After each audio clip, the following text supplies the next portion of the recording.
کیا ہے یہ عذاب ہے، یہ ذلت و رسوائی کی موت ہمیں دی جاتی ہے ان کفار کے ذریعے سے، اور بزدل بنے بیٹھے ہم دیکھتے کیوں یہ لوگ حاوی ہے کفار و مکہ۔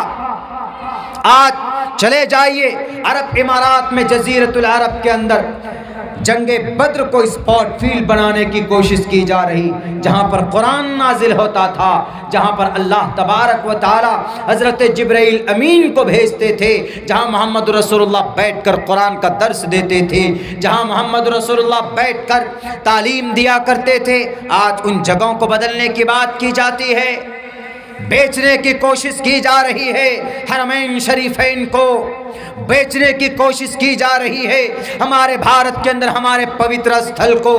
کیا ہے یہ؟ عذاب ہے، عذاب ہے۔ ابھی تو ایک مسجد ہماری لوٹی گئی، یہی بولیں گے لوٹی گئی، اس لیے کہ کوئی پروف ہی نہیں تھا اس مسجد کے اوپر یہ فیصلہ آنے کا، کوئی پروف نہیں تھا کہ زبردستی بنائی گئی اس مسجد کو مندر توڑ کر، نہیں، کوئی پروف نہیں تھا۔ میں دو ٹوک لفظوں میں کہنا چاہتا ہوں، دکھا دو آج بھی نہیں، بٹ وی ہیو پیشنس، ہم صبر کرتے ہیں، چونکہ ہمارا تعلق ہی اسلام سے ہے، اور اسلام کا مطلب امن اور شانتی والا مذہب، امن کے ساتھ اللہ کی عبادت کرنا، مسجدوں میں نماز پڑھنا اور اپنے شریعت کے مطابق زندگی گزارنا، امن شانتی اس مذہب کے ہر گلی اور کوچے کے اندر بھری ہوئی۔ لیکن کچھ ابدروی لوگ، فسادی لوگ اراجکتا کا ماحول پھیلانے کے لیے، تشدد فساد کا ماحول پیدا کرنے کے لیے اس طرح کے شوسے چھوڑتے۔ میں کل بات کروں گا، جب سیرت کی بات آئے گی کل تو میں اس کے اوپر میں بالتفصیل بات کروں گا، بہت سارے اعتراضات بھی، اس کا جواب بھی میں آپ لوگوں کے سامنے رکھوں گا۔ لیکن آج تو میں اتنا کہوں گا میرے بھائیو، بڑی قربانی دی گئی ہے اس مذہب کو یہاں تک پہنچنے میں، بہت قربانیوں کے ساتھ یہاں تک پہنچا۔ آج تو ہم لوگ وہ کیا بولتے ہیں، due to accident of birth, ہم لوگ پیدائشی مسلمان، ہم لوگوں نے اسٹرگل نہیں کیا اس مذہب کو اسپرے کرنے میں، پھیلانے میں یا اس کی حفاظت میں، ہم لوگوں کی کوئی محنت نہیں رہی ہے۔ جن لوگوں کی رہی ہے تاریخ دیکھ لیجئے آپ اٹھا کر، انبیاء کرام، اور انہی لوگوں کی تاریخ بنتی ہے جو لوگ کسی نیک کام کے لیے اسٹرگل کرتے، محنت کرتے، اور الحمدللہ ایسی محنت کی کہ صرف قرآن و حدیث بھی نہیں، میں تو کہتا ہوں کہ اسلام کا پرانا نام، جیسے اسلام، بہت سے لوگ بولتے ہیں کہ نہیں جناب یہ تو بہت پہلا، بہت نیا نام، ہم تو کہتے ہیں کہ ارے اسلام دنیا کا سب سے پرانا نہیں، بلکہ اس دنیا سے پہلے جو دنیا عالم ارواح روحوں کی دنیا کے اندر بھی یہ اسلام بھی تھا، دین قیم۔ چلے گئے گرو جی شاشوت دھرم کو قبول کرنے کے لیے، ہم تو کہے کہ بھیا شاشوت دھرم تو ہمارا ہی دھرم کا نام ہے، اسلام کا پرانا نام شاشوت نام، آپ نے اگر قبول ہی کیا ہے تو ہمارے مذہب کو ہی قبول کیا۔ بس کوشش تو یہ کہوں گا، میں تو یہ کہوں گا کہ اس کو سمجھنے کی آپ کوشش کرو کہ شاشوت بولتے کس کو، شاشوت کا مطلب کیا، میننگ کیا، صرف رٹ لینے سے نہیں ہوتا۔ 2-3 روز پہلے ایک صاحب آئے، بڑی پرچی لکھ کر کے، اس میں سوالات در سوالات، بہت سارے سوالات ریفرنس لکھ کر کے لائے۔ طوطے کے طرح رٹنے سے کام نہیں ہوتا ہے، بلکہ ریالٹی کیا ہے اس کو دیکھ کر اس پر عمل کرنے سے کام ہوتا ہے، اس کے اوپر ریسرچ کرنے سے کام ہوتا ہے۔ میرے مسلم بھائیو، بہت محنت کے بعد، بڑی قربانیوں کے بعد اسلام ہم تک پہنچا۔ حضرت نوح علیہ السلام کی کشتی پہاڑی پر رکے، وہاں سے ایک نئی زندگی، نئی دنیا کی شروعات ہوتی۔ حضرت نوح علیہ السلام کا انتقال ہو جاتا ہے، ان کے بچے، ان کے پوتے، ان کے پڑ پوتے، ان کے لکڑ پوتے، 7 نسل کے بعد وہاں پر بھی بت پرستی آ جاتی ہے، وہاں پر بھی وہی بیماری آتی جو حضرت آدم کے بعد آئی تھی۔ اس کے بعد پھر اللہ تبارک و تعالی حضرت ہود علیہ السلام کو بھیجتے ہیں اس دنیا میں کہ جاؤ عاد کی طرف، وہ اتنی بڑی قوم، آج تک ایسی بلڈنگ بنانے والی قوم دنیا میں پیدا نہیں ہوئی، وہ قوم تھی پہاڑوں کو تراش تراش کر پہاڑوں کو کھود کھود کر حویلی بناتی تھی۔ قوم عاد، قوم سمود، ان کو بھیجا، لیکن انہوں نے کہا کہ ہود تم مان لو، تم اپنے خدا کی اناپ شناپ جو باتیں ہیں اپنے پاس رکھو، ہم تمہاری بات نہیں مانیں گے۔ اگر عبداللہ سالم آپ کے اسٹیج پر بیٹھ کر قرآن کریم کی آیت پڑھ کر، احادیث مبارکہ پڑھ کر آپ کو سناتا ہے تو ہمیں اور آپ کو اس کو سن کر اس کو غنیمت جاننا چاہیے، عمل کی کوشش کرنی چاہیے۔ اگر کوئی مسلمان یوں کہتا ہے کہ ارے ان مولانا کو تو کچھ نہیں ملتا، کرسی پر بیٹھتے ہیں بس تقریر شروع کر دیتے ہیں، اگر آپ کی یہ سوچ ہو گئی تو جس طریقے سے قوم عاد، قوم سمود اور پھر قوم لوط حضرت ابراہیم کی اور حضرت یوسف کی قوم نے اور حضرت موسیٰ حضرت شعیب کی قوم نے ان کو نکارا تھا، سیم آپ اسی لسٹ میں آپ کا نام چلا جائے گا۔ حضرت ہود علیہ السلام کو قوم عاد نے کہا، قوم عاد کے لوگوں نے کہا کہ ہود تم اپنی نئی دین کو بند کرو، ہمارے جو آبا و اجداد کے دین تھے ہم اسی پر رہیں گے۔ اللہ تبارک و تعالیٰ نے قرآن کریم کے 29ویں پارے کے اندر کہا ہے صاف لفظوں میں، 8 دن اور 8 دن 7 رات تک مستقل طور پر ایسی آندھی چلی، ایسی تیز ہوا چلی کہ پوری کی پوری قوم ایسی ہو گئی بھوسے کے مانند۔ اللہ تبارک و تعالیٰ نے ان کو اس دھرتی پر بنا دیا۔ اس قوم کے کچھ لوگ بچے کھچے قوم سمود کے نام سے جانے جاتے، اس قوم سمود میں اللہ تبارک و تعالیٰ نے اپنے ایک پیغمبر کو بھیجا جن کو صالح علیہ السلام کے نام سے ہم جانتے۔ صالح علیہ السلام نے لوگوں سے کہا کہ اے لوگو اللہ ایک ہے، اے لوگو لا الہ الا اللہ، صالح رسول اللہ، لا الہ الا اللہ، نوح رسول اللہ، لا الہ الا اللہ، ابراہیم رسول اللہ۔ جب یہ پیغام پیش کرنا ان انبیاء نے، ان رسولوں نے شروع کیا تو ان لوگوں کے پیٹ میں درد ہو جاتے تھے، کن لوگوں کے پیٹ میں سماج کے اندر جو اپنے آپ کو ترم خان سمجھتے تھے، انہوں نے کہا کہ اچھا صالح کی یہ جرأت، صالح تم کب سے نئے دین کی تبلیغ کرنے لگے ہو؟ اگر واقعتاً تمہارا خدا صحیح ہے، اگر واقعتاً تمہارا اللہ پرفیکٹ ہے تو تم اس پہاڑی سے ایک اونٹنی کو نکال کر دکھاؤ۔ اللہ سے دعا کی، اللہ تبارک و تعالیٰ نے پہاڑ کو پھاڑ کر ایک اونٹنی کا جنم ہوتا۔ اسی وقت وہ اونٹنی نکلتی، اونٹنی آتی ہے قوم میں، جب وہ اونٹنی پانی پینے کے لیے جاتی ہے تو پورے کے پورے کنویں کو ختم کر دے، پانی سماپت کر دیتی۔ قوم کے لوگ بھدک جاتے، ایسا کیسے ہو سکتا ہے؟ تو حضرت صالح علیہ السلام نے کہا کہ ایک کام کرو، ایک دن تمہاری گائیں اور تمہارے جانور پانی پئیں گے، تم پانی بھرنا، اور دوسرے دن یہ اونٹنی، اللہ کی اونٹنی، ناقۃ اللہ و سقیاہا، اللہ کی اونٹنی پانی پیے گی بالآخر۔ لیکن ایک بات سن لو، یہ اللہ کی طرف سے ایک نشانی ہے، کبھی تم اپنی دشمنی کی وجہ سے اس اونٹنی کو غلط طریقے پر اگر تم نے ہاتھ لگایا ہے تو اللہ تبارک و تعالیٰ تمہیں اس دھرتی سے مٹا دے گا۔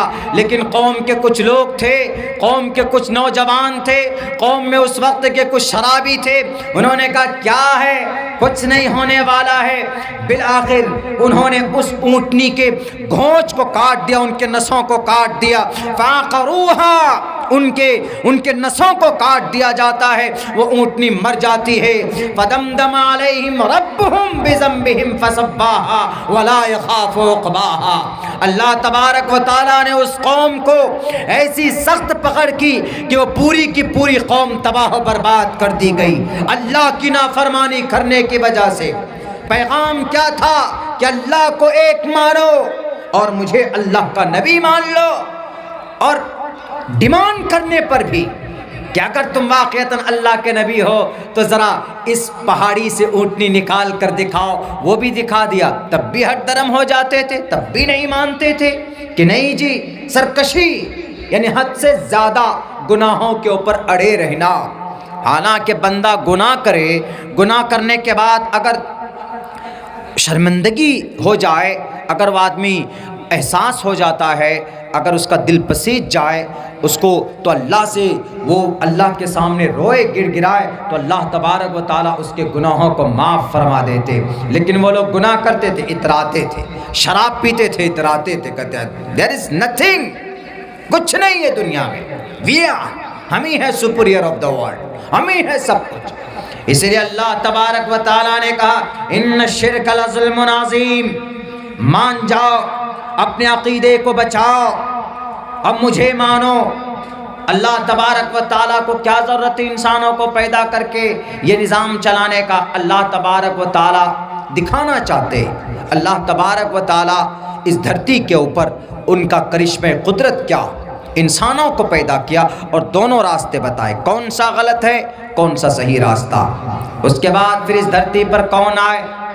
اس دھرتی کے اوپر پھر انبیاء کرام حضرت ابراہیم بھی آئے، ان کے ساتھ بھی یہی کیا گیا.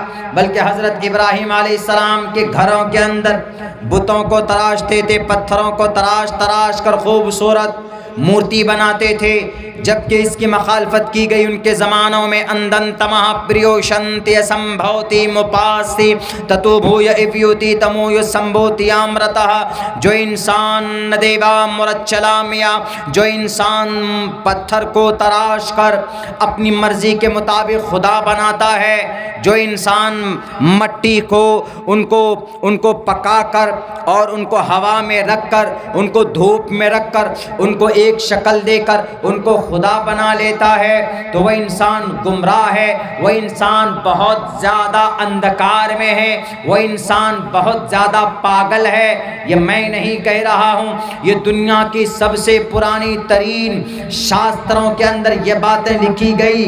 سب سے مضبوط دلیل قرآن کا ہے. اللہ کا قرآن کہتا ہے ان اللہ لا یغفر ان یشرک بہ ویغفر ما دون ذلک لمن یشاء، کہ اللہ تبارک و تعالی جو آدمی اللہ کے ساتھ کسی اور کو شریک کر لے، اللہ کے ساتھ کسی اور کو طاقتور مان لے، تو اللہ تبارک و تعالی اس کے اس عقیدے اور اس کے اس گناہ کو معاف نہیں کرے گا.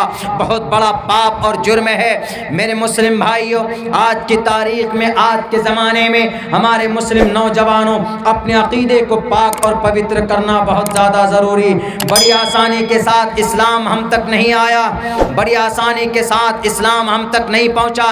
اللہ تبارک و تعالیٰ کے اس دین کو، اس شریعت کو ہم تک پہنچانے کے لیے بہت قربانیاں پیش کی ہیں انبیاء کرام نے. ہم اور آپ کو معلوم ہونا چاہیے حضرت صالح علیہ السلام جب چھپ گئے تھے ایک پیڑ میں جا کر، تو اس پیڑ کو آرے سے چیر دیا گیا تھا. حضرت صالح علیہ السلام کو شہید کرنے کی پوری کوشش کی گئی تھی. کون نہیں جانتا ہے کہ حضرت موسیٰ علیہ السلام کو مارنے کی اور ان کو قتل کرنے کی سازش رچی گئی تھی فرعونیوں کے ذریعے سے. لیکن جب یہ وہاں سے نکل کر جب ان کو پتہ چلتا ہے تو یہ مدین چلے جاتے ہیں.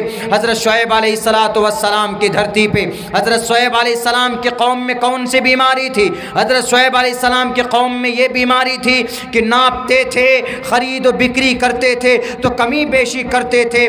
آپ دکان میں ہیں، آپ اپنے پرچون کے دکان میں ہیں، کاسمیٹک کے دکان میں ہیں، یا آپ گارمنٹس کپڑے کی دکان کے اندر ہیں، اگر آپ تجارت کرتے ہیں تو پوری ایمانداری کے ساتھ کیجئے.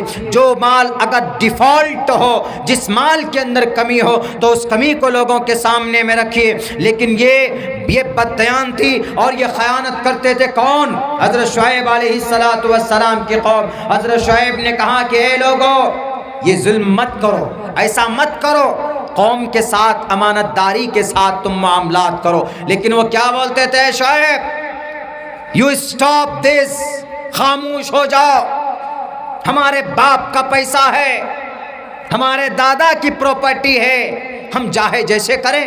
ہم خرید کر لاتے ہیں نا کلکتہ سے، ہم خرید کر لاتے ہیں مالدہ سے، ہم جیسے چاہیں بیچیں.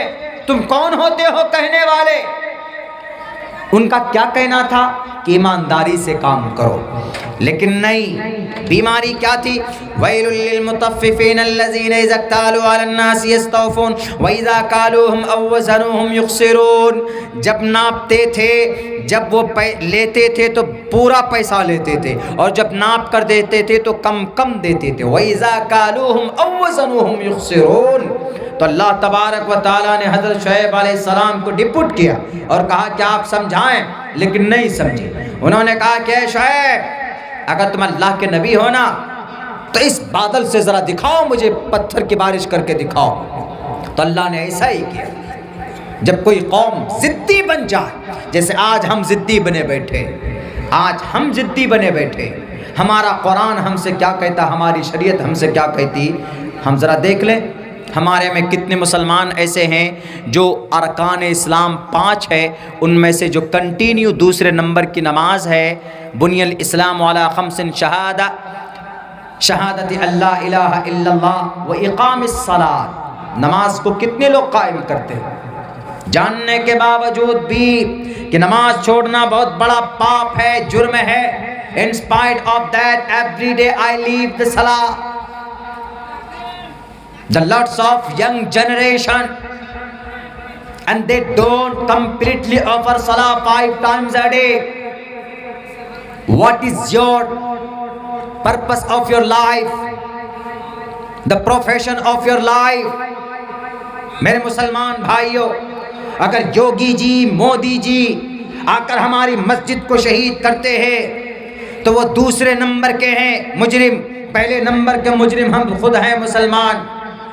اللہ کہتا ہے قرآن پر شریعت کے مطابق زندگی گزارو، کوئی چنتا نہیں، کوئی فکر نہیں کریں گے تو ختم کر دیے جائیں گے، تباہ کر دیے جائیں گے. تباہ کیا گیا نا بخارا، سمرقند، اندلس، تاج قند. سمرقند کی تاریخ میں بات لکھی گئی ہے کہ کچھ لوگ تھے جو نماز پڑھتے تھے، باقی 75% لوگ بے نمازی ہو گئے تھے، 75% لوگ. تو اللہ تبارک و تعالیٰ نے چنگیز کو، ہلاکو خان کو مسلط کیا.